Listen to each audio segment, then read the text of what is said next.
এই হচ্ছে শিব মন্দিরের ভেতরটা। আগে বাইরে থেকে দেখালাম, তখন লোকজন বসেছিল, ভালো বোঝা যাচ্ছিল না। এখন এর ভেতরটাও ভালো করে আপনাদের দেখাচ্ছি।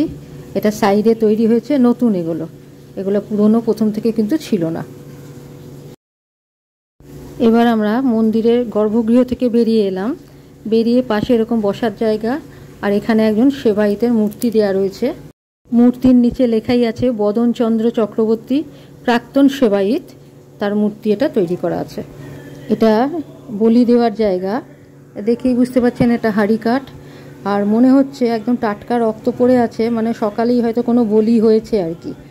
হ্যাঁ, এগুলো দেখতে তো খুব একটা আমার ভালো লাগে না, কীরকম মনটা খারাপ হয়ে যায় আর কি। যাই হোক, এখান দিয়ে আবার এই দেখুন টাটকা রক্ত, আর এখান দিয়ে এটা যে দেখা যাচ্ছে এটা কিন্তু নুনি নদী, ওই যে ফেনা রয়েছে। এখন ওই অন্য দিক দিয়ে আর একটা জায়গা আছে, সেখানে নুনি নদী ভালো দেখা যায় আর কি। আমি পরে সেই জায়গাটা যদি যেতে পারি তাহলে দেখাবো। এটা যজ্ঞশালা, এখানে বিশেষ বিশেষ দিনে যজ্ঞ হয়, যেমন অমাবস্যা, তারপরে ধরুন কোনো বিশেষ কালী পুজো সামনে আসছে, ফলহারিণী কালী পুজো, সেই সময়, বা ধরুন কোনো বিয়ে টিয়ে কেউ দিতে চাইলো, সেই সব ক্ষেত্রে এগুলো হয়। এই হচ্ছে ঘাগরবুড়ি মন্দির। এই হচ্ছে সামনে থেকে ঘাগরবুড়ি মন্দিরের গর্ভগৃহটা। আর এই যে প্যান্ডেল দেখছেন বাঁশের, মানে স্ট্রাকচারটা করা হয়েছে, সামনে ফলহারিণী পুজো। আজকে 21 তারিখ, 5 দিন পরে 26শে মে কিন্তু ফলহারিণী কালী পুজো, বিশাল যাগযজ্ঞ ধুমধাম করে সেটা হবে, তারই প্রস্তুতি এগুলো চলছে। যজ্ঞশালার পাশে ধর্মশালা, এর ভেতর দিয়ে ঢুকে আমি এক সাইডে নুনি নদী দেখাচ্ছি। এই হচ্ছে নুনি নদী, একদম স্থির জল, নোংরা জল হয়ে গেছে এখন, কারখানার বর্জ্য টর্জ্য সমস্ত কিছু এখানে পড়ে। ওই দিক দিয়ে দেখা যাক সিকিউরিটি থাকে, যাওয়া যায় কিনা। আগে কিন্তু ওই ওখান দিয়ে মানুষ আসছে, দেখা যাচ্ছে মেঠো রাস্তা আছে, এও যাচ্ছে, ডাস্টবিনের নোংরাগুলো নিয়ে ওই দেখুন ফেলা হচ্ছে। কী অবস্থা, নুনি নদীর ধারেই এই সমস্তগুলো ফেলা হচ্ছে নোংরা। একটা ধর্মশালা, এটা কিন্তু সাধারণভাবে থাকা টাকার জায়গা না, এখানে বিয়ে শাদী উপলক্ষেই এগুলো ভাড়া নেওয়া হয়। ধর্মশালার ভেতরটা এরকম সব ফাঁকা রুমগুলো, ওই বিয়ে শাদীতে এখানে হয়তো খাওয়ানো যেতে পারে বা বসতে পারে লোকে, এই সমস্ত ব্যাপার ট্যাপার হয় এখানে। কেউ একটা রুম, এগুলো সব ধর্মশালারই অঙ্গ আর কি। বাইরে থেকে দেখাচ্ছি,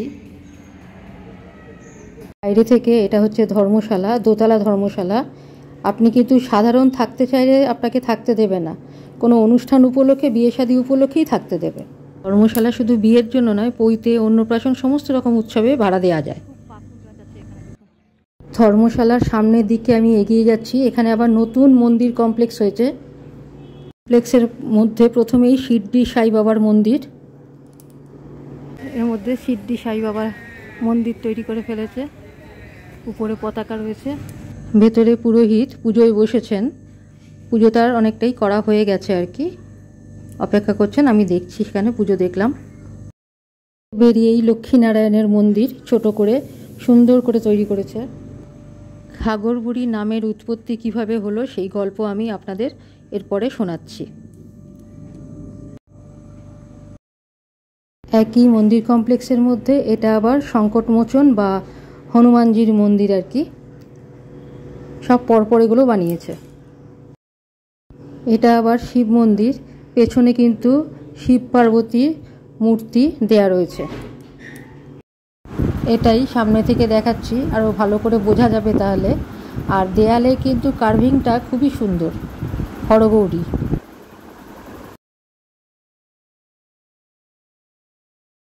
আবার গণেশজির মন্দির, পরপর সব নতুন বানানো হয়েছে এগুলো এই কমপ্লেক্সের মধ্যে। এটা কিন্তু ঘাগরবুড়ি মন্দির কমপ্লেক্সের বাইরের এরিয়ায় করা হয়েছে এগুলো সব।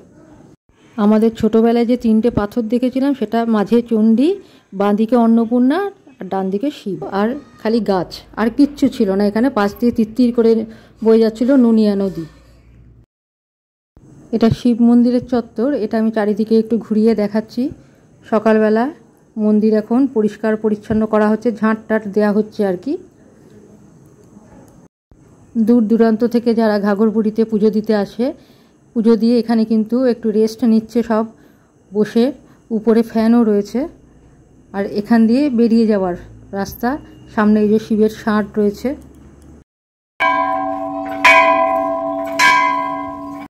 এখানে যে প্যান্ডেলটা করা হচ্ছে, এটা কিন্তু ফলহারিণী কালী পুজো আছে 26 তারিখে, সেই জন্য প্রস্তুতি নেওয়া হচ্ছে। চারিদিকটা আমি বাইরে দিয়ে দেখাচ্ছি এবার। আর ঘাগরবুড়ি মন্দিরের কথা বলি যে আগে যখন একদম জঙ্গল, ঘন জঙ্গল এখানে ছিল, সেই সময় এক নুনি নদী এখানে আছে। এক ব্রাহ্মণ নুনি নদী পেরিয়ে ওপারে গ্রামে গিয়ে পুজো করতেন। তো একবার পুজো করে তিনি কোনো ভুজ্জি কোনো কিছুই পাননি। তো তখন ঘুমিয়ে গেছিলেন, ক্ষুধা তৃষ্ণায় তিনি গাছের তলায় ঘুমিয়ে পড়েছিলেন। আর একটা স্বপ্ন দেখেছিলেন। স্বপ্নে দেখেন যে এক ঘাগরা পরিহিতা বুড়িমা ঠক ঠক করে লাঠির আওয়াজ করে হেঁটে চলে বেড়াচ্ছেন এবং তাকে তিনি সমস্ত কিছু ঘটনা খুলে বলেন। তখন মা বলেন যে এখানে 3টে পাথর রেখে গেলাম, এবার থেকে এখানে পুজো করবি, তোর আর কোনো অভাব অভিযোগ থাকবে না।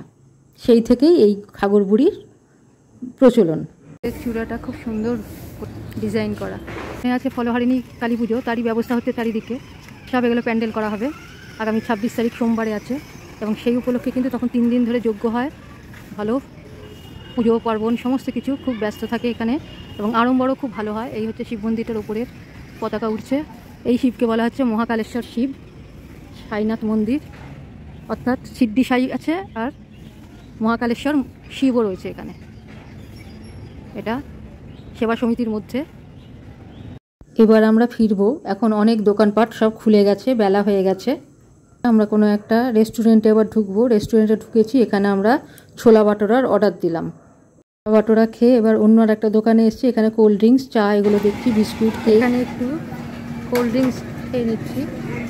দোকানে খেলাম ছোলা বাটোরা, 40 টাকা প্লেট নিল। দুটো বড় বড় ওরকম লুচি মতো ছিল আর কি। তো খুবই ভালো টেস্ট। এখানে কিন্তু সব কিছুই পাওয়া যায় এরকম নিরামিষ খাবার। এখানে কেক, বিস্কুট, একটু কোল্ড ড্রিঙ্কস আর জল, খাবার জল এগুলো কিনলাম। আলাদা করে মিষ্টির দোকান নেই, কিন্তু হোটেলগুলোতেই যেগুলোতে নিরামিষ খাবার পাওয়া যাচ্ছে সেখানে কোনো কোনো হোটেলে আবার মিষ্টিও পাওয়া যায়। আলাদা করে মিষ্টির দোকান নেই, সেখানে আমরা এখানে খাবার সারলাম। এবার আমরা বাড়ি ফিরছি। এবার ভাড়া কিভাবে কি এলাম বলছি। যে আমরা আসার সময় কিন্তু আসানসোল বাস স্ট্যান্ডে 10 টাকা ভাড়া দিয়ে এসেছি। আসানসোল বাস স্ট্যান্ড থেকে আমরা 150 টাকা দিয়ে অটো রিজার্ভ করে নিয়েছিলাম।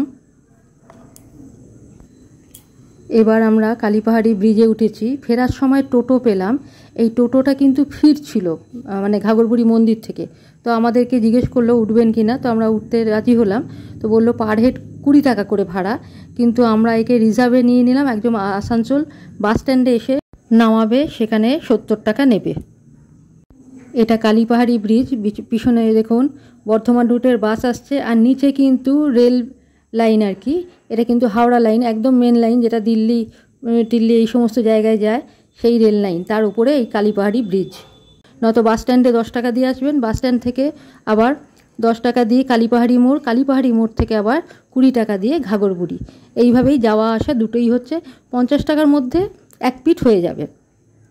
তো যাওয়া আসার ভাড়া এবং কিভাবে যেতে পারেন সেটা বললাম। রিজার্ভেও পাওয়া যায়। আর এইখানে এবার আমরা ফিরছি। বাঁদিকে দেখুন বন্ধ হয়ে যাওয়া ভাঙাচোরা গ্লাস ফ্যাক্টরি, যেটা আসানসোল হিন্দুস্তান পিলকিংটন গ্লাস নামে বিখ্যাত। আসানসোলের বিখ্যাত গ্লাস ফ্যাক্টরি, যেখানে কাঁচের জিনিস সব তৈরি হতো, সেটা আজ ভগ্নদশা, বন্ধ। তো এটা একটা স্মৃতি ঐতিহ্য একদম আসানসোলের। মেন রাস্তার দুধারের সিনারি দেখুন, ভালোই লাগবে। এখান দিয়ে আর কি আসানসোল ছেড়ে বেরিয়ে যাওয়া হচ্ছে। এটা জিটি রোডের ওপরটা, আসানসোল ছেড়ে বেরিয়ে যাওয়ার রাস্তা এটা। কিন্তু আমরা ঢুকছি বাস স্ট্যান্ডে, আসানসোলে ঢুকছি। তো আজকের জার্নি 2 দিন ধরে আমি দেখালাম ঘাগরবুড়ি এবং তার আশেপাশের মন্দিরের অংশগুলো। আমাদের জার্নি এখানেই শেষ হবে। এবং লাইক, শেয়ার, সাবস্ক্রাইব করতে ভুলবেন না। সকলে ভালো থাকবেন। সমস্ত রকম তথ্য আমি দিয়ে দিলাম, অবশ্যই এগুলো মেনে চললে ভালো পৌঁছাতে পারবেন। এবার আসানসোলের হোলসেল মার্কেটে ঢুকে গেলাম। ভেতরে সব হোলসেল মার্কেটটা রয়েছে, বাইরে হয়তো সামান্য পাইকারি দোকানগুলো রয়েছে। তো পশ্চিমবঙ্গে যে 3টে বড় হোলসেল মার্কেট, সেটা প্রথম হচ্ছে বড়বাজার, দক্ষিণবঙ্গে আসানসোল আর উত্তরবঙ্গে শিলিগুড়ি। তো আজকে আমাদের জার্নি এখানেই শেষ হলো। ভালো থাকবেন, ধন্যবাদ।